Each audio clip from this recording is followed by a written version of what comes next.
நீக்கி போடப்படுவார்கள். And we made a nice poster or promise card like this. இதை போன்ற ஒரு அருமையான வாக்குத்தத்த அட்டையை நாங்கள் தயாரித்திருக்கிறோம். So if you want this promise card, இந்த வாக்குத்தத்த அட்டை உங்களுக்கு தேவைப்படுமானால் you can write to us. வேண்டும் என்போர் எழுதுங்கள். Of course, it's not in this big size. இவ்வளவு பெரிய ஒரு அட்டை வடிவத்தில் இல்லைதான். Size where you can put in your Bible. நீங்கள் உங்கள் வேதத்தில் வைத்துக் கொள்ளக்கூடிய கையடக்க சிறிய அளவில் தான் இருக்கிறது. English and in Tamil. ஆங்கிலத்திலும் தமிழிலும் அது இருக்கிறது. And it will also be available in Chinese and other languages. சீன மொழி மற்றும் இன்னும் பிற மொழிகளிலும் இது கிடைக்கிறது. So if you want this, please write to us. வேண்டும் என்று விரும்புவோர் தயவு செய்து எங்களுக்கு எழுதி பெற்றுக் கொள்ளுங்கள். We will mail it to you. உங்களுக்கு நாங்கள் தபாலில் இதை அனுப்பி வைக்கிறோம். Now let's come back to the scriptures. வசனத்துக்கு திரும்பி வருவோம். Your sons shall make haste. உன் குமாரர் தீவிரித்து வருவார்கள். Your destroyers and those who laid you waste shall go away from you.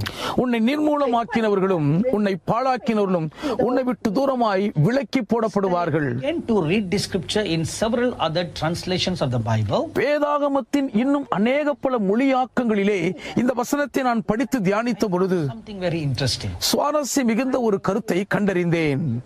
From the Living Bible, the scripture says like this. Living வேதாகம மொழியாக்கம் இந்த வசனத்தை இப்படியாக விவரிக்கிறது. Your rebuilders shall come and chase away all those destroying you. அதிசீக்கிரத்திலே உன்னை மறுபடியும் கட்டி எழுப்புகிறவர்கள் வந்து உன்னை நிர்மூலமாக்கின யாவரையும் அடித்து துரத்தி விடுவார்கள். The Message Bible. மெசேஜ் வேதாகமம் என்ற ஒரு மொழியாக்கம் இருக்கிறது. It says like this. அது இப்படியாக சொல்லுகிறது. Your builders are faster than your wreckers. The demolition crews are gone for good. உங்களை கட்டி எழுப்புகிறவர்கள் உங்களை நிர்மூலமாக்கினவர்களை விட வேகமானவர்களாய் இருக்கிறபடியினால் உங்களை நிர்மூலமாக்கினவர்களை அடித்து துரத்தி விடுவார்கள். Three translations together. மூன்று மொழியாக்கங்களையும் ஒன்றிசைத்தால் It tells us something. ஒரு கருத்தை நமக்கு சொல்லுகிறது. Whatever you had built last year or the previous years, கடந்த ஆண்டோதற்கு முந்தைய ஆண்டுகளிலோ நீங்கள் எவைகளை எல்லாம் கட்டியிருந்தாலும் evil people had destroyed it. பொல்லாத மக்கள் அதை அழித்திருக்கிறார்கள். Have you seen buildings been pulled down and destroyed? பெரிய பெரிய உயர்ந்த கட்டடங்கள் இடித்து தரைமட்டமாக்கப்படுவதை நீங்க பார்த்திருக்கீங்களா? The act of pulling down a building is called demolition. ஒரு பெரிய கட்டடத்தை கீழே விழத் தள்ளுவதுதான் இடித்து தகர்ப்பது என்று சொல்லப்படும். So God is saying to you today, இன்று தேவன் உங்களுக்கு என்ன சொல்லுகிறார் என்றால், those who destroyed you, உங்களை நிர்மூலமாக்கினவர்கள் யாவரையும், those who demolated whatever you had built, நீங்கள் கட்டின எதையும் அழித்து இடித்து போட்ட யாவரும், every one of them are going to go out of your life in this year. அவர்கள் எல்லாருமே இந்த ஆண்டு உங்கள் வாழ்க்கை விட்டு வெளியே துரத்துண்டு போவார்கள். They will be removed far from your life for good. உங்கள் வாழ்க்கை விட்டு உங்களுக்கு நன்மை உண்டாகும்படி தூரமாய் அவர்கள் விலக்கி வைக்கப்படுவார்கள். For good means forever. நன்மைக்கு என்று சொன்னால் நிரந்தரமாய் நீக்கப்பட்டு விடுவார்கள். You will never see them again in your life. இனி உங்கள் வாழ்க்கையில் அந்த தீயவர்களை நீங்கள் திரும்ப பார்க்கவே They are மாட்டீர்கள். removed. அவர்கள் நீக்கப்பட்டு விட்டார்கள். God says, தேவன் சொல்லுகிறார், your children will return. உன் பிள்ளைகள் திரும்பி வருவார்கள். Who are the children? பிள்ளைகள் யார்? The translation says rebuilders. அந்த மொழியாக்கம் சொல்லுகிறது மறுபடியும் கட்டி எழுப்புகிறவர்களாம். Now let's look at this word of promise very closely. இந்த வாக்குத்தத்த வார்த்தையை சற்று நெருக்கமாய் உற்று நோக்கி பார்ப்போம். You will find 5 important words and phrases in this promise. இந்த வாக்குத்தத்தத்துக்குள்ளே 5 முக்கியத்துவம் வாய்ந்த வார்த்தைகளையும் சொற்றொடர்களையும் நீங்கள் பார்க்கலாம். Let's look at them one by one. ஒவ்வொன்றாய் நாம் அவைகளை தியானிப்போம். Write down whatever I'm saying to you. நான் உங்களுக்கு சொல்லுகிற வார்த்தைகளை எல்லாம் எழுதிக் கொள்ளுங்கள். Because this is the promise you must claim all throughout this year 2018. ஏனென்றால் இந்த 2018 ஆண்டு முழுவதும் நீங்கள் உரிமை கோரி சுதந்திரித்துக் கொள்ள வேண்டிய வாக்குத்தத்தம் இதுவே ஆகும். God is going to come as the rebuilder in your life. உங்கள் வாழ்க்கையை திரும்பவும் கட்டி எழுப்புகிறவராக தேவன் வரப்போகிறார். rebuild your broken marriage, நொறுங்கி முறிந்து போன உங்கள் இல்லற உறவை மறுபடியும் rebuild your கட்டுவார். broken career, உழைந்து நொறுங்கி போன உங்கள் எதிர்கால வாழ்க்கையை சிறப்பாய் கட்டுவார். rebuild your broken life, முறிந்து போன உங்கள் வாழ்க்கையை செப்பரிட்டு சீர்படுத்துவார். rebuild your broken church, நொறுங்கி உடைந்து போன உங்கள் திருச்சபை மறுபடியும் கட்டுவார். rebuild your broken ministry, உடைந்து போன உங்கள் ஊழியத்தை திரும்பவும் கட்டி எழுப்புவார். rebuild your broken self-esteem. உடைந்து போன உங்கள் சுய மரியாதையை மீண்டும் அவர் கட்டி கௌரவிப்பார். My dearly beloved sons and daughters, என் அன்புக்குரிய பிரியமான மகள்மார்களே, மகன்மார்களே, 女儿们， in 2018 God is going to rebuild you again. 2018 ஆண்டில் தேவன் உங்களை மறுபடியும் கட்டி எழுப்ப போகிறார். 见你 Your lost wealth will be restored back to you. இழந்து போன உங்கள் சொத்துக்கள் செல்வங்கள் மீண்டும் உங்களுக்கு கூட்டி கொடுக்கப்படும்.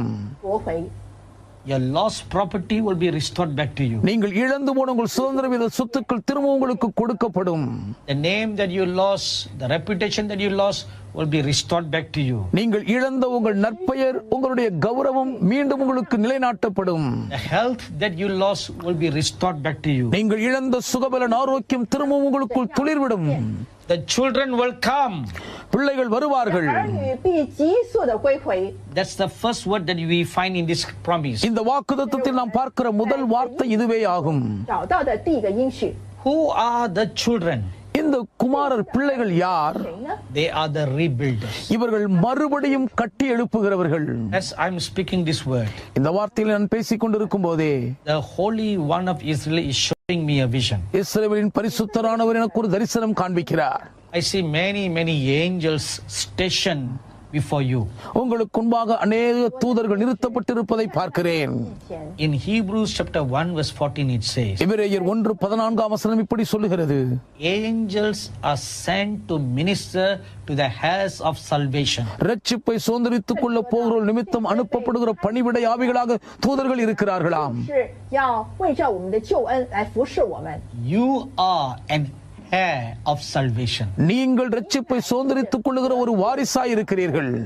So right now the angels are stationed in your life to rebuild you. ஆகவே உடனே உங்களை மறுபடியும் கட்டி எழுப்பும்படி தூதர்கள் உங்கள் வாழ்க்கைக்குள் நிறுத்தப்படுகிறார்கள். I hear one of the chief angels saying to me now to say to you, உங்களுக்கு சொல்லும்படி ஒரு பிரதான தூதன் இப்பொழுது என்னோடு பேசுகிற வார்த்தைகளை கேட்கிறேன். 告诉你， there is only one thing you need to do. நீங்கள் செய்ய வேண்டியதெல்லாம் ஒன்றே ஒன்றுதான். Totally surrender your life. முழுவதும் உங்கள் வாழ்க்கையை ஒப்பு கொடுத்து அர்ப்பணித்து விடுங்கள். Surrender your life to the eternal God. நித்திய தேவனுடைய கரத்தில் உங்கள் வாழ்க்கையை ஒப்பு கொடுங்கள். Don't stubbornly hold on to the past. கடந்த காலத்தையே பிடிவாதமாய் பிடித்துக் கொண்டு முரண்டு பிடிக்காதீர்கள். Don't go back to the past to look for it. கடந்த காலத்தை என்னதென்று தேடி பார்க்கும்படி திரும்பி போகாதீர்கள். Rebuild you again anew. தேவன் மறுபடியும் உங்களை புதிதாய் திரும்ப கட்டட்டும், விட்டுக் கொடுங்கள். 来更新你。 I see not one angel but many angels position for you. ஒரு தூதனை அல்ல, உங்களுக்காக அநேக தூதர்கள் நிறுத்தப்படுகிறதை நான் பார்க்கிறேன். 天使围绕着你，要服侍你。 And I see another thing right now. இப்பொழுது இன்னும் ஒரு காரியத்தை நான் பார்க்கிறேன். I see a half completed church. அரைகுறையாய் கட்டியிருக்கக்கூடிய ஒரு சபையை நான் பார்க்கிறேன். Church, your pastor, you are trying to build this church. நீங்கள் ஒரு சபை, உங்கள் சபையை நீங்கள் கட்டும்படி முயற்சி எடுத்திருக்கிறீர்கள். Your church compound wall, surrounding wall have only gone up a little few feet. உங்கள் சபையை சுற்றி இருக்கக்கூடிய சுற்றுச்சுவர் கொஞ்சம் தான் எழும்பி இருக்கிறது. 1尺高， Not just the compound wall around your property, but the church building wall. உங்கள் சொத்து நிலத்தை சுற்றி இருக்கிற சுற்றுச்சுவர் அல்ல, உங்கள் சபை கட்டடத்தின் சுவர்கள். The floor has not been put yet. இன்னும் தரை கூட போடப்படவில்லை. Yes, it's still pottery and sands everywhere. இன்னும் எல்லா இடத்திலேயும் குண்டும் குழியுமாய் மணலுமாகத்தான் இருக்கின்றன. And you're standing there in the center, the doorway of your church, and wondering how you will build it. உங்க ஆலய வாசலின் நடுவில் நின்று இதை எப்படித்தான் கட்டி முடிப்போமோ என்று நீங்கள் திகைத்துக் கொண்டிருக்கிறீர்கள். 建立这间教会。 I see angels standing all around the building. கட்டடத்தை சுற்றிலும் தேவ தூதர்கள் சூழ்ந்து நிற்கிறதை நான் பார்க்கிறேன். 立在这个建筑物的周围， They have been sent by God to help you rebuild it. மறுபடியும் உங்கள் ஆலயத்தை நீங்கள் கட்டி எழுப்புவதற்கு உங்களுக்கு உதவி செய்யும்படி இந்த தூதர்கள் தேவனால் அனுப்பி வைக்கப்பட்டவர்கள். That is the first thing that we see in this scripture. இந்த வசனத்தில் நாம் பார்க்கிற முதல் அம்சம் இதுவே ஆகும். 所看到的第一件事， Look at the second word. இரண்டாவது வார்த்தையை பாருங்கள். They shall make haste. அவர்கள் தீவிரித்து வருவார்கள். The word make haste in the Hebrew is mahar. தீவிரித்து வருவார்கள் என்ற பதம் எபிரேய மொழியிலே மஹால் என்பதாகும். And it means to be liquid or flow easily to hurry. அப்படி என்றால் தீவிரித்து செயல்படுவதற்கு மிகவும் எளிதில் செயல்படக்கூடிய அளவுக்கு திரவ நிலையில் உள்ளவர்கள். What does it mean? இதனுடைய பொருள் என்ன? Okay, think like this for a moment. ஒரு கணம் இப்படி நினைச்சு பாருங்களேன். If something that is very powdery, மிகவும் தூளாய் இருக்கக்கூடிய ஏதாகிலும் ஒன்று இருக்குமானால் to pour it out, நீங்கள் அதை வெளியே கொட்ட முயற்சிக்கும் போது it's not slowly. அது மெதுவா தான் வெளியே வரும். 洒出来的时候是慢慢的流出来的。 There's something that's solid. திடமாய் ஒரு பொருள் இருக்குமானால் When you try to pour them out, வெளியே நீங்க கொட்ட முயற்சித்தாலும் கூட they'll drop one by one. அது ஒவ்வொன்றா தான் வெளியே விடும். 掉出来。 But if you have liquid in a bucket, ஆனால் ஒரு பக்கெட்டிலே தண்ணீர் நிலையில் இருக்குமானால் ஒரு அந்த பக்கெட் முழுவதும் all the liquid comes out quickly, faster, in a hurry at the same time. நீங்கள் கவிழ்த்த உடனே ஒரே நேரத்தில் மிக துரிதமாக வேகமாக அவசரமாய் வெளியே வந்துவிடும். What will do for you? உங்களுக்காக தேவன் அப்படித்தான் காரியங்களை செயலாற்றப் போகிறார். Destroyers and your wasters will hurriedly leave you. உங்களை நிர்மூலமாக்கின பாழாக்கினவர்கள் விட்டால் போதும் என்று ஆத்திர அவசரங்களை விட்டு ஓடி மறைவார்கள். You're not going to live your life slowly. மெதுவா கொஞ்சம் கொஞ்சமா உங்க வாழ்க்கை விட்டு அவங்க போக போறதில்லை. 并不是慢慢的从你的生命里面走开， They will make haste and go away from you. உங்களை விட்டு ஓடி போவதிலே தீவிரமாய் மறைந்து விடுவார்கள். The third word, மூன்றாவது வார்த்தை destroyers. நிர்மூலமாக்கினவர்கள். The word destroyers in the Hebrew is horas. நிர்மூலமாக்கினவர்கள் என்ற பதம் எபிரேய மொழியிலே ஹோராஸ் என்பதாகும். Means to pull down or in pieces. அப்படி என்றால் இழுத்து இடித்து தள்ளுவது, சுக்குநூறாய் நொறுக்கி போடுவது, Or destroy. உடைத்து இடித்து அழித்து போடுதல். So which means destroyers are those who have pulled you down. அப்படி என்றால் நிர்மூலமாக்குகிறவர்கள் என்றால் உங்களை கீழே விழ They are தள்ளுகிறவர்கள். the one who have destroyed you or broken you in pieces. அவர்கள் தான் உங்களை அழித்தவர்கள், உங்களை சுக்குநூறாய் உடைத்து நொறுக்கியவர்கள். 碎片。 You know who they are in your life. உங்க வாழ்க்கையை இப்படி நிர்மூலமாக்கினவங்க எல்லாம் யாருன்னு உங்களுக்கே தெரியும். Now number 4. இப்பொழுது நான்காவது காரியம், Those who made you waste. உங்களை பாழாக்கினவர்கள். Now the word says in Hebrew corrupt. எபிரேய மொழியிலே பாழாக்கினவர்களுக்கு கோராக் என்பதாகும். Means to parch through drought.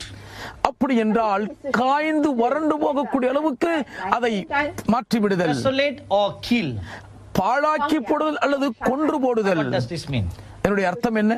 Let me explain to you like this. நான் இப்படி உங்களுக்கு அதை விவரிக்கிறேன். You know, when there's no rain, மழையே இல்லை என்று சொன்னால் the sun shines continuously on a dry ground. விடாமல் காய்ந்த பூமியில் சூரிய வெயில் தகனிக்கும். 看着大地， Eventually, all the land will begin to become parched, காலப்போக்கில் break up because of drought. காலப்போக்கிலே வறட்சி நிமித்தம் அந்த சூரிய வெப்பத்தின் தாக்கம் அந்த நிலத்திலே மிகப்பெரிய வெடிப்புகளை ஏற்படுத்தி அதை காய்ந்து விட செய்யும். அதுதான் பாழான நிலம். 荒废的大地 You cannot sow anything there. நீங்கள் அதில் எதையும் விதைக்கவே முடியாது. 上来栽种。 That's how your life has been made by the wasters. பாழாக்கிறவர்களால் உங்கள் வாழ்க்கை எப்படிதான் பாழாய் போய்விட்டது. Wasters had made your life and the things in your life to be like a parched land. பாழாக்கினவர்கள் உங்கள் வாழ்க்கையையும் உங்கள் வாழ்க்கையில் இருந்த காரியங்களையும் காய்ந்து வெடித்த ஒன்றுக்கும் உதவாத பூமியை போல் மாற்றிவிட்டார்கள். 这一些干裂的大地， And the fifth word, ஐந்தாவது வார்த்தை go forth, புறப்பட்டு போவார்கள். means your saw in Hebrew. அப்படி என்றால் எபிரேய மொழியில் யோசோ என்பதாகும். They will go out. அப்படி என்றால் அவர்கள் உங்கள் வாழ்க்கை விட்டு வெளியேறுவார்கள். Now we put all these words together. இந்த எல்லா வார்த்தைகளையும் ஒன்றிணைக்கும் போது This is what it tells us. நமக்கு சொல்லும் கருத்து இதுதான். those who caused you to be a waste, நீங்கள் வீணாய் போகும்படி காரியங்களை செய்தவர்களும் who plundered your monies, உங்கள் பணத்தை கொள்ளையிட்டு சூறையாடினவர்களும் stole your money உங்கள் பணத்தை கொள்ளையடித்தவர்கள் through cheating ஏமாற்றி மோசடி செய்ததன் மூலம் or through circumstances like bad health, அல்லது உடல்நல கேடு போன்ற சூழ்நிலைகளின் நிமித்தம் சூறையாடப்பட்ட தன்மை does not include some bad mistakes you made by investment. நீங்கள் தவறான மூலதன முதலீடுகளை செய்ததனால் ஏற்பட்ட விளைவுகளை இது குறிக்காது. Those who cause you to be waste, உங்களை வீணாய் போகும்படி வேண்டும் என்று சதி செய்தவர்கள் they will be removed from out of your midst. அவர்கள் உங்கள் நடுவிலே இராதபடிக்கு விலக்கி வைக்கப்படுவார்கள். Secondly, இரண்டாவதாக those who sought to destroy you, உங்களை அழித்து போட வகை தேடினவர்கள் 摧毁你的人， they will be removed from your midst. உங்கள் நடுவில் இராதபடிக்கு அவர்கள் பிடுங்கி போடப்படுவார்கள். Let me give you one good example. ஒரு நல்ல உதாரணத்தை நான் உங்களுக்கு சொல்லுகிறேன். If you read Esther chapter 6, Esther 6ஆம் அதிகாரத்தை நீங்கள் படிப்பீர்களானால் you'll read the story about Haman, who became very jealous about Mordecai. மொர்தெகாயின் மேல் மகா காய்மகார பொறாமை கொண்ட ஆமானை குறித்து படிக்கிறோம். He will always seek for ways to put Mordecai down. எப்படி மொர்தெகாயை மட்டம் தட்டலாம் என்ற வழிவகைகளை எப்பொழுதுமே தேடிக்கொண்டிருப்பான். 害莫迪改， So he was always looking for ways to destroy Mordecai. மொர்தெகாயை அழித்து போடுவதற்கு ஏதுவான வகைகளையே எப்பொழுதும் தேடிக்கொண்டிருந்தான். In Esther chapter 6 verse 10 and 11 we read, Esther 6ஆம் அதிகாரம் 10 11 வசனங்களிலே படிக்கிறோம். the very Haman who tried to destroy the good name of Mordecai, மொர்தெகாயின் நற்பெயரை கெடுக்க அழிக்க திட்டமிட்ட அதே சதிகார ஆமான் the king made Haman to honor Mordecai. அதே ஆமானை கொண்டு மொர்தெகாயை கனம் பண்ண ராஜா கட்டளையிட்டான். 尊荣莫迪改。 Secondly, இரண்டாவதாக in Esther chapter 5 verse 14 we read Esther 5:14 நாம் படிக்கிறோம். 细节我们读到， that Haman planned to kill Mordecai. ஆமான் மொர்தெகாயை கொலை செய்ய சதித்திட்டம் போட்டான். He made a gallows very high. மிக உயரமான ஒரு தூக்கு மரத்தை அவன் உண்டு பண்ணினான். He was going to hang Mordecai on the gallows. அந்த தூக்கு மரத்திலே மொர்தெகாயை அவன் தூக்கு போட 挂 முயற்சித்தான். 高的一个木架上， He was waiting for a right opportunity. அதற்கு சரியான தருணம் எப்பொழுது வாய்க்கும் என்று காத்திருந்தான். Chapter 7 verses 9 to 10 tells us Esther 7ஆம் அதிகாரம் 9 10 வசனங்கள் நமக்கு சொல்லுகின்றன. 10节告诉我们， gallows that Haman made for Mordecai, ஆமான் மொர்தெகாய்க்கு உண்டு பண்ணின அதே தூக்கு மரத்திலே 高大的木架， on that very gallows Haman himself was hanged. அதே தூக்கு மரத்தில் ஆமானையே தூக்கி போட்டு விட்டார்கள். When Haman was hanged, ஆமான் தூக்கி போடப்பட்ட போது 架上 Mordecai never saw him for the rest of his life. அதற்கு பின்பு மொர்தெகாய் தன் வாழ்நாளில் திரும்ப ஆமானை காணவே இல்லை. 再看见哈曼了。 This is what God will do for you. உங்களுக்கும் தேவன் இதையே தான் செய்வார். Those who seek to destroy you, உங்களை அழிக்க வகை தேடுகிற யாவரும், those who seek to waste you, உங்களை பாழாக்கிவிட எத்தனிக்கிறவர்கள் எல்லாரும், God will remove them far away from your life. தேவன் அவர்களை உங்கள் வாழ்க்கை விட்டு வெகு தூரமாய் அகற்றி போட்டு விடுவார். 远远的剪除， You will never see them again. இனி நீங்கள் ஒருபோதும் அவரை திரும்ப காணவே மாட்டீர்கள்.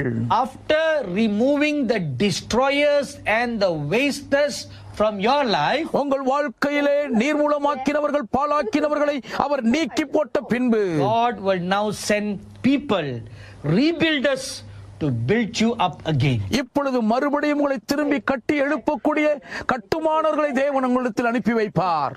再次的来建造你。 The destroying and the wasting could have taken a long time. நிர்மூலமாக்குவதற்கும் பாழாக்குவதற்கும் நெடுநாளாகி இருக்கலாம். 用了好长的时间， When God steps forward to rebuild you, இடிந்து கிடக்கும் உங்களை மறுபடியும் திரும்ப கட்ட தேவன் அடி எடுத்து வைக்கும் போது work of rebuilding God will do speedily. அந்த மறுபடியும் கட்டுகிற பணியை தேவன் துரிதகதியிலே வேகமாய் செய்து முடிப்பார். 天的工作， So that you will regain and redeem the lost years. இழந்த வருஷங்களின் பலனை நீங்கள் மீட்டு ஆதாயப்படுத்திக் கொள்வதற்கு ஏதுவாய் விரைவாய் செய்து முடிப்பார். 去的荒废的岁月。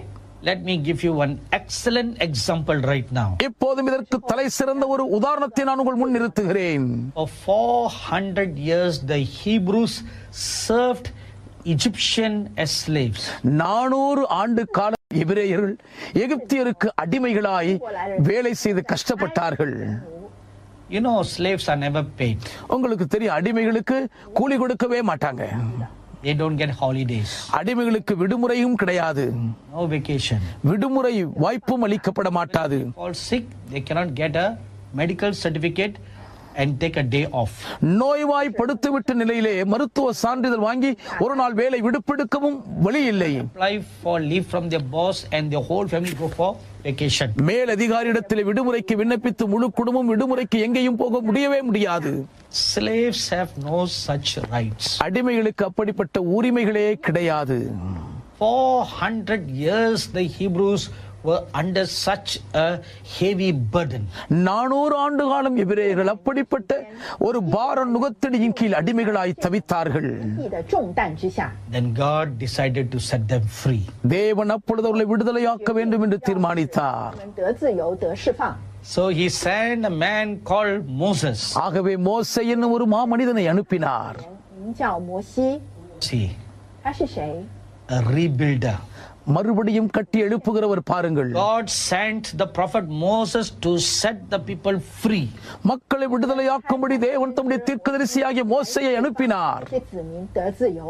And when they left Egypt, அவர்கள் எகிப்தை விட்டு புறப்பட்ட போது they did not go empty-handed. வெறுங்கையாய் அவர்கள் புறப்பட்டு வரவில்லை. For whatever they had wasted, 凡是 எவைகளை எல்லாம் அவர்கள் வீணாக்கினார்களோ, got lots of gold and silver and precious stones as compensation for 400 years of labor. 400 ஆண்டுகால கடின உழைப்பின் பிரயாசத்துக்கு ஈடுகட்டும் வண்ணம் ஏராளமான பொன் வெள்ளி விலையேறப்பெற்ற கற்களை நிறைவாய் பெற்றுக் கொண்டார்கள்.长， Not only that, அது மட்டுமா, when they were walking out of Egypt, எகிப்தை விட்டு வெளியே அவர்கள் வீறுநடை போடும்போது several days of walking, பல நாட்கள் அவர்கள் நடந்த பின்பு there came a threat for them. அவர்களுக்கு ஒரு அச்சுறுத்தல் வந்தது. 威胁， The Egyptian came back chasing after them to trap them and enslave them again. மீண்டும் அவர்களை பிடித்து அடிமைகளாக்க வேண்டும் என்ற கொலைவெறியோடு எகிப்தியர்கள் அவர்களை துரத்திக் கொண்டே பின்னால் வந்தார்கள். 去 So they all cried out to God. தேவனை நோக்கி எல்லாரும் கதறி முறையிட்டார்கள். So God told the prophet Moses, ஆகவே தேவன் தீர்க்கதரிசி மோசேயிடம் சொல்லுகிறார், 说， they who destroyed you, உன்னை நிர்மூலமாக்கினவர்கள், they who wasted you, உங்களை பாழாக்கினவர்கள் shall go out from you. உங்களை விட்டு தூரமாய் விலக்கப்படுவார்கள். You will never see them again. இனி நீங்கள் அவர்களை திரும்பவும் காணவே மாட்டீர்கள் என்றார். 这些人 In Exodus chapter 14 verse 13, யாத்ராகமம் 14:13 வசனத்திலே God told them, தேவன் அவரிடத்திலே சொன்னார், see them no more. இனி நீங்கள் அவர்களை ஒருபோதும் காண மாட்டீர்கள். 埃及人必永远不再看见了。 That's exactly what happened. சரியாக அவர் சொன்னபடி அப்படியே நடந்தது. When they crossed the Red Sea, அவர்கள் செங்கடலை கடந்த போது 走过红海， the sea opened up and made a way for the Hebrews to walk across. பரந்த பெருங்கடல் இரண்டாக பிளந்து எபிரேயர்கள் நடுவிலே நடந்து போவதற்கு வழி உண்டாக்கி கொடுத்தது. 山地而过。 When the Pharaoh's army also walked through the waters to enslave the Hebrews, எபிரேயர்களை அடிமைப்படுத்த வேண்டும் என்ற கொலைவெறியிலே எகிப்தியரும் அதே பாதையில் நடக்க துணிந்த போது the wall high of waters in the Red Sea came crushing down. சிவந்த சமுத்திரத்தில் வானுயர உயர்ந்திருந்த அந்த தண்ணீர் சுவர்கள் இப்பொழுது அவர்கள் மேல் அப்படியே பாய்ந்தன. And the destroyers were themselves destroyed. நிர்மூலமாக்கினவர்களும் பாழாக்கினவர்களும் தாங்களே நிர்மூலமாய் அழிந்து போனார்கள்.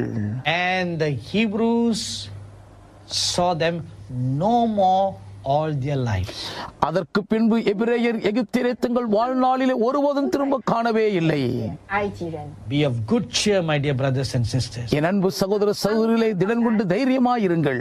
Cheer, my dear sons and daughters. என் அன்புக்குரிய மகன்மார்களே மகள்மார்களே, திடன் கொள்ளுங்கள். God will do a wonderful good thing for you in this new year. இந்த புதிய ஆண்டில் தேவன் உங்களுக்காக அதிசயமான ஒரு புதிய காரியத்தை செய்வார். 美善的事， Secondly, there's something very interesting about the year 2018. இரண்டாவதாக 2018 ஆண்டை குறித்த மற்றும் ஒரு சுவாரஸ்யமான காரியம் உண்டு. 意思的一年， It corresponds to the year 5778 in the Hebrew calendar. எபிரேய நாள்காட்டியில் 5778 ஆண்டோடு தொடர்புடையதாய் இருக்கிறது. Look at the word number 8. 8 என்ற லக்கத்தை பாருங்கள். It is symbolized by the Hebrew letter chet. சட் என்ற எபிரேய எழுத்து அதனுடைய அடையாளமாகும். 号 Now the letter chet is with two long pillars and a line on the top. சட் என்ற அந்த எழுத்து இரண்டு நீண்ட தூண்களோடு மேல் ஒரு 柱字 கோடு போல் இருக்கும். 柱的横，然后有一个横扁。 You know, among all the languages in the world, உலகத்தில் இருக்கிற எல்லா மொழிகளுக்குள்ளும் two languages are very pictorial. 2 மொழிகள் தான் சித்திர வடிவிலானவைகள். 像的， Actually, we should also add another third language. 3வது மற்றும் ஒரு மொழியும் இதில் சேர்த்துக் கொள்ள வேண்டும். Languages very pictorial. இந்த மொழிகள் மிகவும் சித்திரபூர்வமானவைகள். The ancient Egyptian language, பழங்கால எகிப்திய மொழியும் 埃及文 it was very pictorial. அது சித்திர மொழியாகும். 画面， Then the Chinese language, அடுத்தது சீன மொழியும். 中国的文字 every letter in the Chinese language is a picture by itself. சீன மொழியின் ஒவ்வொரு எழுத்தும் தன்னில் தானே ஒரு சித்திரமாக விளங்குகிறது. And there is a big lesson to learn in just one small letter in the Chinese language. சீன மொழியின் ஒரே ஒரு சிறிய எழுத்தில் இருந்து ஏராளமான பெரிய பாடத்தை கற்றுக்கொள்ளலாம். 很多的学习。 And the third is the Hebrew language. 3வது மொழி எபிரேய மொழியாகும். Every letter is a picture. ஒவ்வொரு எழுத்தும் ஒரு சித்திரத்தை வெளிப்படுத்தும். So now let's come back to the Hebrew letter chet. ஆகவே சத் என்ற எபிரேய எழுத்துக்கு வருவோம். The letter chet symbolizes or signifies a fence. Cath என்ற அந்த எழுத்து இடரலை அடையாளப்படுத்துகிறது. Enclosure. ஒரு அடைக்கப்பட்டிருக்கிற நிலைமையை The காண்பிக்கிறது. room, the heart. ஒரு இருதயத்தின் உள்ளறையை குறிக்கும். Private and a separate enclosure. அந்தரங்கமான தனி அறையை குறிக்கும். 围起来的地方 Now what does this mean? இதனுடைய அர்த்தம் என்ன? 是呢， If you read Mark chapter 14 verses 12 to 16, mark 14:12 முதல் 16 வரை கவனிப்பீர்களானால் 2到16节， just before the Lord Jesus was going to be crucified, கர்த்தராகிய இயேசு கிறிஸ்துவானவர் சிலுவையில் அறையப்படுவதற்கு முன்பதாக he was going to eat his last Passover. அவர் தம்முடைய கடைசி பஸ்காவை புசிக்கும்படி போகிறார். 是的逾越节。 So the disciples asked the Lord Jesus a question. சீஷர்கள் இயேசுவிடத்தில் ஒரு கேள்வி கேட்டார்கள். Where will you want to spend the Passover? பஸ்காவை எங்கே ஆயத்தம் பண்ண வேண்டும் என்று விரும்புகிறீர்? So the Lord Jesus gives them specific directions where to go and look for a place that is prepared for the Passover. பஸ்காவுக்காக ஆயத்தமாக்கப்பட்டிருக்கிற இடத்தை எங்கே போய் பார்க்க வேண்டும் என்று இயேசு தெளிவான ஆலோசனை கொடுத்து வழிகாட்டுகிறார். 预备好这个逾越节的 The Lord Jesus told them, ஆண்டவர் இயேசு அவர்களுக்கு சொன்னார், this particular street, இந்த குறிப்பிட்ட தெருவுக்கு போங்கள். there you'll find a man carrying a pitcher of well water, follow him. அங்கே ஒரு மனுஷன் தண்ணீர் குடம் சுமந்து வருவான், அவன் பின்னே போங்கள். 水，你就跟着这个人 He will lead you to an upper room. அவன் ஒரு மேலறைக்கு உங்களை கொண்டு செல்வான். 上， There you'll find a room that is fully, completely furnished and made ready. அங்கே கம்பளம் முதலானவைகள் விரித்து ஆயத்தம் பண்ணப்பட்டிருக்கிற விஸ்தாரமான மேல்வீட்டறையை காண்பீர்கள். There you prepare the Passover. அங்கே நமக்காக பஸ்காவை ஆயத்தம் பண்ணுங்கள் என்றார். 逾越节。 Now what does this signify? இதனுடைய முக்கியத்துவம் அடையாளம் என்ன? Beloved sons and daughters, என் அன்புக்குரிய மகன்மார்களே, மகள்மார்களே, most Christians, believers expect to be caught up when the rapture happens. அதிகமான கிறிஸ்தவர்கள் விசுவாசிகள் எடுத்துக்கொள்ளப்படுதல் வரும்பொழுது எடுத்துக்கொள்ளப்படுவோம் என்று எதிர்பார்த்திருக்கிறார்கள். Most Christians also want to have a very intimate relationship with God. பெரும்பாலான கிறிஸ்தவர்கள் தேவனோடு ஒரு அந்யோன்ய உறவில் மகிழ்ந்திருக்க வேண்டும் என்று விரும்புகிறார்கள் தான். But ஆனால் 但是 there's a big but now. இங்கே ஒரு பெரிய ஆனால் இடைமறிக்கிறது பாருங்கள். Want to be caught up in the rapture. எடுத்துக்கொள்ளப்பட வேண்டுமானால், You want to have an intimate, close relationship with God. தேவனோடு கூட அந்யோன்ய நெருங்கிய உறவில் மகிழ்ந்திருக்க But விரும்புகிறீர்கள். is the inner room of your heart ready? for the Lord to come in. ஆனாலும் கர்த்தர் உள்ளே வந்து உங்களோடு உறவாடுவதற்கு உங்கள் இருதயத்தின் உள்ளறை ஆயத்தமாயிருக்கிறதா? 耶稣进来呢？ Is the inner room of your heart, the private secret room of your heart, made ready for the Lord to come in? கர்த்தர் உள்ளே வந்து உங்களோடு உறவாடுவதற்கு வசதியாக உங்கள் இருதயத்தின் அந்தரங்கமான உள் தனியறை ஆயத்தமாக்கப்பட்டிருக்கிறதா? 主耶稣进来呢？ Please read what Revelation 3:20 says. தயவு செய்து வெளிப்படுத்தல் 3:20 சொல்லுகிறதை படித்து பாருங்கள். Behold, I stand at the door and knock. If anyone hears my voice and opens the door, I will come into him and dine with him and he with me. இதோ நான் வாசலில் நின்று தட்டுகிறேன். ஒருவன் என் சத்தத்தை கேட்டு கதவை திறந்தால் நான் உள்ளே பிரவேசித்தவனோடு போஜனம் பண்ணுவேன், அவனும் என்னோட கூட போஜனம் பண்ணுவான். 他与我一同坐席。 My dearly beloved brothers and sisters, sons and daughters, என் அன்புக்குரிய சகோதர சகோதரிகளே, பிரிய மகன்மார்களே, மகள்மார்களே, is the inner room of your heart prepared and furnished? உங்கள் இதயத்தின் அந்தரங்கமான அந்த உள்ளறை ஆயத்தமாக்கப்பட்டு கம்பள விரிக்கப்பட்டு இருக்கிறதா? When the angel blows the trumpet during the time of the rapture, எடுத்துக்கொள்ளப்படும் வேளையில் தூதன் எக்காலத்தை முழக்கும் போது 吹响号角， they who have made themselves ready like the bride will be caught up. மணவாட்டியை போல் தங்களை ஆயத்தம் பண்ணி கொண்டவர்கள் மட்டும்தான் எடுத்துக்கொள்ளப்படுவார்கள். 不一样的才会被提。 Not everyone who claims to be a Christian. கிறிஸ்தவர்கள் என்று தங்களை சொல்லிக் கொள்ளுகிற எல்லாரும் எடுத்துக்கொள்ளப்பட மாட்டார்கள். 都可以被提。 Many church leaders will be disappointed that day. அந்நாளிலே அநேக பல திருச்சபைகளின் தலைவர்கள் ஏமாற்றமடைந்து விடுவார்கள். 将会失望。 Many Christians will be disappointed that day. அந்நாளிலே அநேக கிறிஸ்தவர்கள் ஏமாற்றமடைவார்கள். 将会失望。 The Lord would have come and raptured his bride and you are left behind. கர்த்தர் வந்து தம்முடைய மணவாட்டி எடுத்துக்கொண்டு போயிருப்பார், நீங்களோ கைவிடப்பட்டிருப்பீர்கள். 被提，可是你却留在地上。 Why? ஏன்? It's not good enough just to simply argue which is the right rapture. எது சரியான எடுத்துக்கொள்ளப்படுதல் என்று விவாதம் பண்ணி கொண்டிருப்பது மட்டும் போதாது, நல்லதல்ல.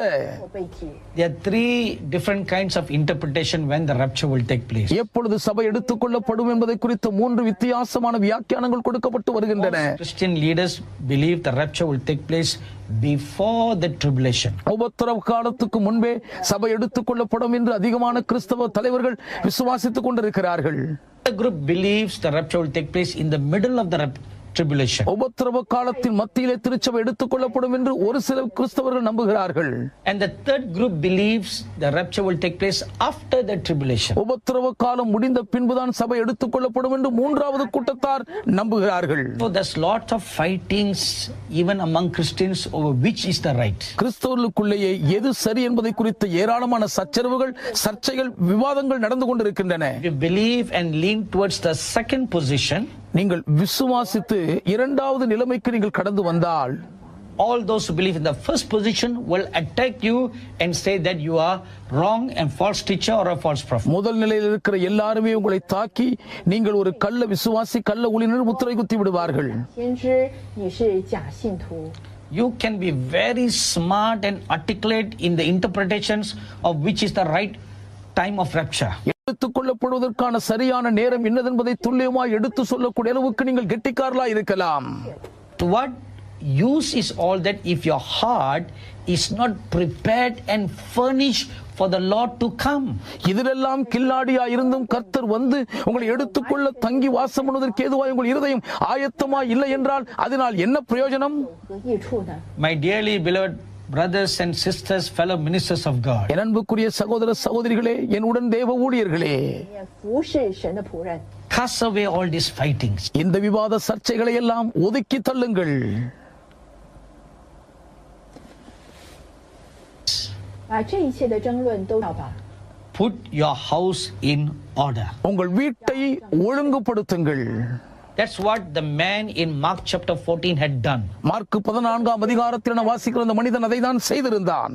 He 做的。 put his house in order. அவன் தன் வீட்டை பூரண ஆயத்தத்தில் சீராய் சிறப்பாய் ஆயத்தம் பண்ணி வைத்திருந்தான். Prepared his house. அவன் தன் வீட்டை ஆயத்தம் பண்ணி வைத்திருந்தான். Furnished the house for the guests to come. விருந்தினர் வருவதற்கு வசதியாய் தன் வீட்டை அவன் கம்பளம் விரித்து வைத்திருந்தான். 到 Put your house in order. உங்கள் வீட்டு காரியத்தை சீராய் சிறப்பாய் ஒழுங்குபடுத்துங்கள். We do that. அப்படி நாம் எப்படி செய்ய முடியும்?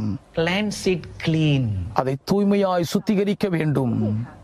Throw away unchristlike habits and characters. கிறிஸ்துவை போல இல்லாதிருக்கிற பழக்க வழக்க சுபாவங்களை குணாதிசயங்களை துரத்தி அடியுங்கள். How you prepare it. எப்படித்தான் நீங்கள் அதை ஆயத்தம் பண்ண முடியும்? 预备自己。 Secondly, இரண்டாவதாக you must furnish it. நீங்கள் அதை கம்பளம் விரித்து அழகுபடுத்த வேண்டும். We furnish it எப்படி அதை கம்பளம் விரித்து அழகுபடுத்துவது? by putting on something. ஒன்றை தரித்துக் கொள்வதன் மூலம். 4 things. 4 காரியங்கள். 4样东西。 The scripture says, put on the armor of God. தேவனுடைய சர்வாயுத வர்க்கத்தை தரித்துக் கொள்ளுங்கள் என்று வசனம் சொல்லுகிறது. Romans chapter 13 verse 12. ரோமர் 13:12 வசனம் சொல்லுகிறது. Secondly, put on Christ likeness by not making provision for the lust of the flesh. மாம்ச இச்சைக்கு இடம் கொடாமல் கிறிஸ்துவை தரித்துக் கொள்ளும்படி இரண்டாவது கட்டளை பிறக்கிறது. Romans chapter 13 verse 14. ரோமர் 14:14. Thirdly, put on the new man மூன்றாவது புதிய மனுஷனை தரித்துக் கொள்ள வேண்டும். who is created in righteousness and true holiness. மெய்யான நீதியிலும் பரிசுத்தத்திலும் சிருஷ்டிக்கப்பட்டிருக்கிற புதிய மனுஷனை தரித்துக் கொள்ள வேண்டுமாம். 圣洁。 Ephesians chapter 4 verse 24. எபேசியர் 4:24 வசனம். Thirdly, மூன்றாவதாக Finally, இறுதியாக put on godliness. தேவ பக்தியை தரித்துக் கொள்ள வேண்டும். Christ-like characters. கிறிஸ்துவை போன்ற திவ்ய சுபாவங்களை அணிந்து கொள்ள வேண்டும். Colossians chapter 3 verse 12 and verse 14. கொலோசியர் 3:12-14 வசனங்கள் சொல்லுகின்றன. Now, there's another very interesting thing about the letter chat. சத் என்ற இந்த எழுத்தை குறித்து மற்றும் ஒரு சுவாரஸ்யமான காரியம் உண்டு.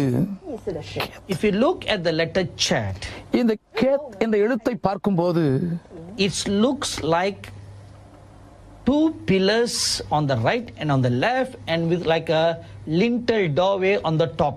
வலது பக்கத்திலும் இடது பக்கத்திலும் 2 தூண்கள் இருந்து மேலே ஒரு சிறிய பலகனி துவாரம் போன்ற ஜன்னல் இருக்கிறதை பார்க்கிறோம். It's like a doorway. அதை பார்க்கும் போதே ஒரு வாசல் நிலைக்கால் போல் இருக்கிறது. 门户门道。 So keep this in mind. இதை மனதில் வைத்துக் கொள்ள வேண்டும். A doorway. ஒரு நிலைக்கால் வாசல். Secondly, இரண்டாவதாக the number 8 signifies new beginnings. 8 என்ற இலக்கம் புதிய ஆரம்பங்களுக்கு அடையாளமாகும். Now you put these two together. இவை இரண்டையும் இப்பொழுது ஒன்றாக சேர்த்து பாருங்கள். What does it signify? இது எதை குறிக்கிறது? Put away all lifestyle பழைய வாழ்க்கை முறையை விலக்கி விடுங்கள். 一切旧有的生活方 and 式， enter through the new doorway of new beginnings. புதிய ஆரம்பங்களின் புதிய வாசல் வழியாய் பிரவேசியுங்கள். 进入新的开始。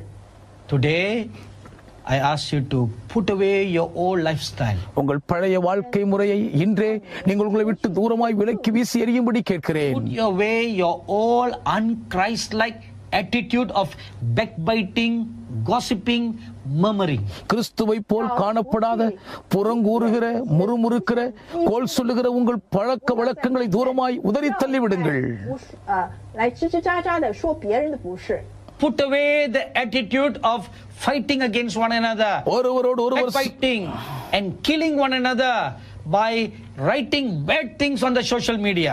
சமூக வலைத்தளங்களிலே ஒருவரை குறித்து பேரை கெடுக்கக்கூடிய அவதூறான கருத்துக்களை பதிவு செய்யக்கூடிய கோல் சொல்லி பேரை கெடுக்கும் கிறிஸ்துவற்ற தன்மைகளை உதறி தள்ளுங்கள். 要把这一切都丢弃， And enter into the new door. இவைகளை அகற்றிவிட்டு புதிய வாசல் வழியாய் பிரவேசியுங்கள். The Lord Jesus said, I am the door. நானே வாசல் என்று கர்த்தராகிய இயேசு சொன்னார்.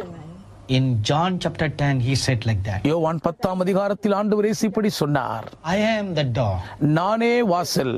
Anyone comes pass by me, ஒருவன் என் வழியாய் பிரவேசித்தால் 进入我里面， in and out he will have good pasture. அவன் உள்ளும் புறமும் சென்று நல்ல மேய்ச்சலை கண்டடைவான். 都会有青草地。 When you put away all the old, பழையவைகளை எல்லாம் நீங்கள் உதறி விலக்கும் போது new grace, புதிய கிருபை பாயும். new life, புதிய ஜீவன் சுரக்கும். which is the true life, will be poured into you. இதுதான் மெய்யான ஜீவனாய் உங்களுக்குள் ஊற்றப்படும். 浇灌在你的生命里。 When you do that, இதை நீங்கள் செய்யும் போது a new doorway will be open to you. உங்களுக்காக ஒரு புதிய வாசலே திறக்கப்படும். 将为你打开， It will be open into the realms of God, அது தேவனுடைய மண்டலங்களுக்குள்ளே திறந்து உங்களை வரவேற்கும். where you can have intimate relationship with God. அங்கே தேவனோடு கூட அந்யோன்ய உறவிலே நீங்கள் லயித்திருக்கும் பாக்கியம் பெறுவீர்கள். On the 29th of December, as I was praying one morning, December 29ஆம் தேதி காலையில் நான் ஜெபித்துக் கொண்டிருக்கும் போது 那天早上我在祷告， the Lord Jesus Christ visited me. கர்த்தராகிய இயேசு கிறிஸ்து என்னை சந்தித்தார். And I saw on his right hand, he was holding a large sledgehammer. அவருடைய வலது கரத்திலே ஒரு மிகப்பெரிய பனிக்கட்டி உடைக்கக்கூடிய ஒரு சுத்தியலை You பார்த்தேன். know what is a sledgehammer? அந்த பனிக்கட்டி உடைக்கும் சம்மட்டினா உங்களுக்கு தெரியும் என்று நினைக்கிறேன். It's a tool with a large flat metal head attached to a wooden pole. ஒரு பெரிய மரக்கட்டையோடு கூட பொருத்தப்பட்டிருக்கும் இரும்பு தான் அது. 是的锤头后面连在一根木柄上， It's like a hammer. அது ஒரு சுத்தியலை போல் சம்மட்டி போல் இருந்தது. But it's not, a hammer is about 1 feet long, அது ஒரு அடி நீளமுள்ள ஒரு சுத்தியல் அல்ல. but a sledgehammer is about 3 feet or 2.5 feet long, ஆனால் 2.5-3 அடி நீளமுள்ள ஒரு சம்மட்டி போன்றது அது. and the head is very big. அதனுடைய தலை மிகவும் பெரிதா இருந்தது. And on both sides it's very flat and the metal is very hard. இருபக்கமும் உறுதி வாய்ந்த கடினமான உலோகம் தட்டையாய் அதில் பொருந்தி இருந்தது. 坚硬。 In an ordinary hammer, it will knock nails or on the wood or on the wall. சாதாரணமான சுத்தியிலே மரத்திலேயோ சுவரிலேயோ ஆணி அடிக்க பயன்படும். 是敲打木或者是敲打墙壁， But a sledgehammer is used to break the walls and destroy it. ஆனால் சம்மட்டியோ பெரிய பெரிய சுவர்களையும் பாறைகளையும் இடித்து நொறுக்குவதற்கு தான் பயன்படுத்தப்படும். 的墙壁。 You may have seen this hammer used in knocking down walls or breaking stones. பெரிய பெரிய சுவர்களை இடிக்கும் பொழுது கல்லுகளை உடைக்கும் பொழுது இந்த சம்மட்டியை பயன்படுத்துவதை நீங்கள் பார்த்திருப்பீர்கள். 或墙壁和大石头， It is also used to hammer down fences so that it goes down deep into the ground firmly. பாருங்கள், ஆழமாய் நிலத்தில் ஊன்றக்கூடிய அளவுக்கு வேலியின் மேல் இந்த சம்மட்டியை வைத்து அடிப்பதையும் பார்த்திருப்பீர்கள். What a sledgehammer is. ஒரு சம்மட்டி என்றால் அதுதான்.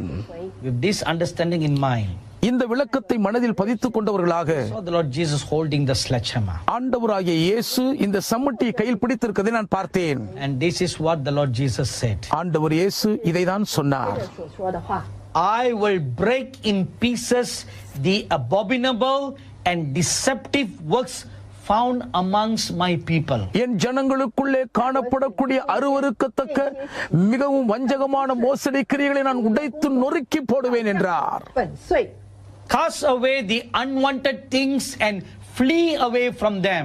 தேவையற்ற அனாவசியமான காரியங்களை உதறி தள்ளிவிட்டவளை விட்டு விலகி ஓடிப் போங்கள். Walk pleasing before my Father. என் பிதாவுக்கு முன்பாக பிரியமானவர்களாக நடந்து கொள்ளுங்கள். You know, when I saw the sledgehammer, அந்த சம்மட்டியை நான் பார்த்தபோது 铁锤， I remembered a vision that I saw many months ago. அநேக மாதங்களுக்கு முன்பு கண்ட தரிசனத்தை தான் நான் நினைவு கூர்ந்தேன். In fact, about a year and a half ago. ஏறக்குறைய 1.5 ஆண்டுகளுக்கு முன்பதாக 1年半以前所看到的。 I was waiting to catch a flight to go from Los Angeles to Houston at the Los Angeles International Airport. Los Angeles சர்வதேச விமான நிலையத்திலே அங்கிருந்து ஹியூஸ்டனுக்கு போவதற்கு விமானம் ஏறுவதற்காக நான் காத்திருந்தேன். And I saw an angel standing on my right side. என் வலப்பக்கத்தில் ஒரு தூதன் நிற்பதை பார்த்தேன். 这天使站在我的右边， And he had a large sledgehammer in his hand. தன் கையிலே ஒரு நீண்ட சம்மட்டியை அந்த தூதன் பிடித்திருந்தான். 锤 He said he was going to use this hammer to strike on the ground in California to cause a massive earthquake to come in that nation. கலிபோர்னியாவிலே ஒரு மிகப்பெரிய பூமி அதிர்ச்சி ஏற்பட பண்ணும்படி தரையிலே அந்த சம்மட்டியை ஓங்கி அடிக்கப் போகிறதாக சொன்னார். 会有巨大的地震。 But the Lord Jesus Christ is the head of the church. ஆனால் கர்த்தராகிய இயேசு கிறிஸ்து தான் திருச்சபையின் தலைவராய் இருக்கிறார் அல்லவா? 手。 Now the sledgehammer is not in the hands of an angel, but in the hands of the Lord, who is the head of the church. இப்பொழுது நான் கண்ட சம்மட்டி தூதனுடைய கரத்திலுள்ள திருச்சபையின் தலைவராய் இருக்கும் கர்த்தராகிய இயேசு கிறிஸ்துவின் கையில் இருக்க கண்டேன். 手主耶稣的手中， Now he is saying to you, உங்களை பார்த்து இப்பொழுது ஆண்டவர் இயேசு சொல்லுகிறார், break in pieces the abominable and deceptive works found amongst my people. என் ஜனங்களுக்குள்ளே காணப்படக்கூடிய வஞ்சகமான அருவருப்பான கிரியைகளை நான் சுக்குநூறாய் உடைத்தெறிவேன். 工作的人，我要将他们粉碎。 Two kinds. 2 விதங்கள், Abominable works. அருவருப்பான கிரியைகள், Works of abomination. அருவருப்புக்கு ஏதுவான கிரியைகள், And works of deception. வஞ்சக மோசம் போக்கக்கூடிய கபடான செயல்கள். Oh, I meditated deeply on the sledgehammer. இந்த சம்மட்டியை குறித்து ஆழ்ந்து தியானித்தேன். 去默想这个长柄大铁锤。 A sledgehammer is used when something is very concrete or rock solid. ஒன்று மிகவும் பாறையைப் போல் திடமாய் கடினமாய் இருக்கும்போதுதான் அதை உடைக்க சம்மட்டியை பயன்படுத்துவார்கள். 非常的巨大，或者是非常的牢固。 So for the Lord to bring a sledgehammer and say, I will break in pieces the works of abomination and deception, அருவருப்பான வஞ்சக கிரியைகளை உடைத்து நொறுக்கும்படி நான் சம்மட்டியை கொண்டு வந்து நொறுக்கு என்று கர்த்தர் சொல்லுவாரானால், 就是和欺骗工作的时候， it means that these works and practices have become very deep and hard among his church and among his people. அப்படி என்றால் அருவருக்கப்படத்தக்க வஞ்சகமான செயல்கள் சபைக்குள்ளும் தேவனுடைய மக்களுக்குள்ளும் மிகவும் உறுதியாய் திடமாய் வேரூன்றி இறுகி போய்விட்டது என்று தானே அர்த்தம். Lord Jesus Christ will break, அதனால் தான் கர்த்தராகிய இயேசு கிறிஸ்துவை நொறுக்கி போடுவார். saying to us, நமக்கு சொல்லுகிறார் அவர், you cast away. நீங்களே அவைகளை விலக்கி போடுங்கள். 扔掉。 You voluntarily cast away those works of abomination and deception. நீங்களாகவே மனப்பூர்வமாய் வந்து அருவருப்புக்கு ஏதுவான அந்த வஞ்சக கிரியைகளை உங்களை விட்டு தூரமாய் விலக்கி போடுங்கள். Cast them away and flee away. அவைகளை உங்களை விட்டு தூரமாய் விலக்கி அவைகளை விட்டு ஓடி போங்கள். 远离他们， Start walking pleasing the Father God. பிதாவாகிய தேவனை பிரியப்படுத்தக்கூடியவர்களாய் நடக்க ஆரம்பியுங்கள் என்கிறார். If we will not do it, நாம் அதை செய்யவில்லை என்றால் then he will use the sledgehammer to break in pieces. சுக்குநூறாய் நம்மை உடைத்து நொறுக்கி போடுவதற்கு அவர் சம்மட்டியை உபயோகிப்பார். 一切都粉碎。 My dearly beloved brothers and sisters, எனக்கு மிகவும் பிரியமான சகோதர சகோதரிகளே, sons and daughters, என் அன்பு மகன்மார்களே மகள்மார்களே, let's humble ourselves and cast ourselves at the feet of the living God. நம்மை நாமே தாழ்த்தி ஜீவனுள்ள தேவனுடைய திருப்பாதங்களுக்குள் பணிந்து ஒப்பு கொடுப்போம். Better for us to fall on the rock than for the rock to fall on us. அந்த பாறை நம் மேல் விழுந்து நசுக்குவதை காட்டிலும் நாம் அந்த பாறை மேல் விழுவதுதான் நமக்கு நல்லது. 来压住我们。 I had another wonderful experience in the month of December on the 12th. December மாதம் 12ஆம் தேதி என்று மற்றும் ஒரு அற்புதமான அனுபவத்தை அடைந்தேன். 非常奇妙的经历。 All this visitation happened in the month of December 2017. இந்த சந்திப்புகள் அனைத்தும் 2017ஆம் ஆண்டின் டிசம்பர் மாதத்தில் தான் கிடைக்க பெற்றேன். While I was praying one morning, ஒரு நாள் காலை வேளையில் நான் ஜெபித்துக் கொண்டிருக்கையில் I found myself caught up to heaven. பரலோகத்துக்குள் நான் எடுத்துக்கொள்ள செல்லப்படுவதை உணர்ந்தேன். Many people find this difficult to believe. இதை நிறைய பேர் நம்புறதுக்கு ரொம்ப சிரமப்படுறாங்க. And many youngsters, deceived by many other ministers of God, make fun of all such things. அநேக வாலிபர்கள் தேவ ஊழியர்களால் வஞ்சிக்கப்படுகிறபடியினால் இப்படிப்பட்ட அனுபவங்களை குறித்து கேலியாய் பரியாசம் பண்ணுகிறார்கள். Even many ministers, they snide at it and make fun of it and ridicule it. அநேக தேவ ஊழியர்களும் கூட இதனுடைய சாரத்தை உணராததினால் கேலி கூத்தாக்கி விட்டு இதை பரியாசமாய் ஏளனம் பண்ணி கொண்டிருக்கிறார்கள். Proverb like this: இப்படியாக ஒரு பழமொழி உண்டு ஆங்கிலத்தில், 这么说的。 when the cat closes its eyes, போன கண்ணை மூடிக்கொண்டால் it thinks that the whole world is darkened. உலகமே இருள் என்று நினைக்குமாம். Now, just because you may not have such experiences does not mean such things don't exist. இப்படிப்பட்ட அனுபவங்கள் உங்களுக்கு கிடைக்கவில்லை என்பதினால் இப்படிப்பட்டவைகள் இல்லவே இல்லை என்று அர்த்தம் இல்லைங்க.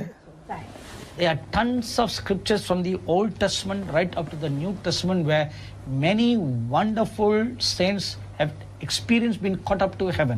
அநேக அருமையான பரிசுத்தவான்கள் பரலோகத்துக்குள் எடுத்துச் செல்லப்படுகிற அற்புதமான அனுபவத்தை பழைய ஏற்பாடு முதல் புதிய ஏற்பாடு வரை வசனங்கள் விளக்குகின்றன. Old Testament prophets experience been caught up to see visions of glory in heaven. பழைய ஏற்பாட்டிலே தீர்க்கதரிசிகள் பரலோக மகிமையான தரிசனங்களை காணும்படி எடுத்துச் செல்லப்பட்டிருக்கிறார்கள். 天上的荣耀。 In Ezekiel chapter 1 verse 1 itself it says, எசேக்கியேல் முதலாம் அதிகாரத்தின் முதல் வசனமே இப்படி சொல்லுகிறது அல்லவா? prophet Ezekiel says, the heavens were open and he saw visions of God. எசேக்கியேல் தீர்க்கதரிசி சொல்லுகிறார், வானங்கள் திறக்கப்பட்டிருக்க நான் தேவ தரிசனங்களை அடைந்தேன். 意象。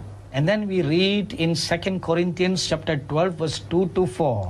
பின்பு 2 கொரிந்தியர் 12 2 முதல் 4 வரையிலுள்ள வசனங்களிலே நாம் படிக்கிறோம். The apostle Paul writes of two experiences. அப்போஸ்தலனாகிய பவுலடியார் தன் 2 விதமான அனுபவங்களை குறித்து எழுதும்போது, Once he was caught up to paradise, another time he was caught up to the third heaven. ஒரு முறை பரதீசுக்குள் எடுத்துச் செல்லப்பட்டிருக்கிறார், மற்றொரு முறை அவர் மூன்றாம் முறை எடுத்துக் கொள்ளப்பட்டிருக்கிறார். 三重天。 In Revelation chapter 4 verse 1 we read, வெளிப்படுத்தல் 4 முதலாம் வசனத்திலும் நாம் படிக்கிறோமே, the apostle John was caught up to heaven. அப்போஸ்தலனாகிய யோவான் பரலோகத்துக்குள் எடுத்துக் கொள்ளப்பட்டார். So it is absolutely possible. ஆகவே இது முற்றிலும் முழுவதும் சாத்தியமே. 完全可能的。 God gives these experiences to some of his servants for the purpose of communicating a message for us. நமக்கு ஒரு செய்தியை தெளிவாக எடுத்து சொல்ல வேண்டும் என்பதற்காகவே தம்முடைய ஊழியர்களில் சிலருக்கு தேவன் இந்த அரிய அற்புத அனுபவத்தை பரிசாய் கொடுக்கிறார். So by the grace of God, when I had this experience of standing before the throne of the Lord Jesus Christ, தேவ கிருபையினாலே இயேசு கிறிஸ்துவின் சிங்காசனத்துக்கு முன்பாக போய் நிற்கும் இந்த கிருபை எனக்கு பாக்கியமாய் கிடைத்தபோது, saints standing beside the throne of the Lord Jesus. கர்த்தராகிய இயேசு கிறிஸ்துவின் சிங்காசனத்துக்கு அருகாமையில் 2 பரிசுத்தவான்கள் நிற்பதை கண்டேன். They were Moses and Elijah. அவர்கள் மோசேயும் எலியாவும் தான். And the word of the Lord came unto me then. அப்பொழுது கர்த்தருடைய வார்த்தை எனக்கு வந்தது. 说 Beginning from the year 2018 onwards, 2018 ஆண்டு முதற்கொண்டு 开始， the prophetic word prophesied in Malachi chapter 4 verses 4 to 6 will begin to fulfill. மல்கியா 4ஆம் அதிகாரம் 4 முதல் 6 வரை உள்ள வசனங்களிலே உரைக்கப்பட்டிருக்கிற தீர்க்கதரிசன வார்த்தை செயல்பட தொடங்கும் என்றார்கள். So what does that scripture says? அப்படி என்றால் அந்த வசனம் அங்கே என்னதான் சொல்லுகிறது? I ask you to quickly turn your Bible to that portion. துரிதமாய் நீங்கள் அந்த வேத பகுதிக்கு நேராக உங்கள் வேதத்தை திருப்பிக் கொள்ளுங்கள். Many people have the Bibles in their mobile devices. அநேகர் தங்களுடைய திறன்பேசிக்குள்ளேயே வேதத்தை அடக்கி வைத்திருக்கிறார்கள். Swipe to the book of Malachi. துரிதமாய் மல்கியா புஸ்தகத்துக்கு நீங்கள் அதை சுழற்றுங்கள். 注意到马拉基书第4 Chapter 章， 4. 4ஆம் அதிகாரம் Let's read verse 4, 5 and 6. 4, 5, 6 வசனங்களை நாம் படிப்போம். Remember the law of Moses my servant, which I commanded him in Horeb for all Israel, with the statutes and judgments. ஓரேபிலே இஸ்ரவேலர் எல்லாருக்காகவும் என் தாசனாகிய மோசேக்கு நான் கற்பித்த நியாயப்பிரமாணமாகிய கட்டளைகளையும் நியாயங்களையும் நினையுங்கள். 律例典章。 Behold, I will send you Elijah the prophet before the coming of the great and dreadful day of the Lord. இதோ கர்த்தருடைய பெரிதும் பயங்கரமுமான நாள் வருகிறதற்கு முன்னே நான் உங்களிடத்திற்கு என்னுடைய எலியா தீர்க்கதரிசியை அனுப்புகிறேன்.利亚到你们那里去。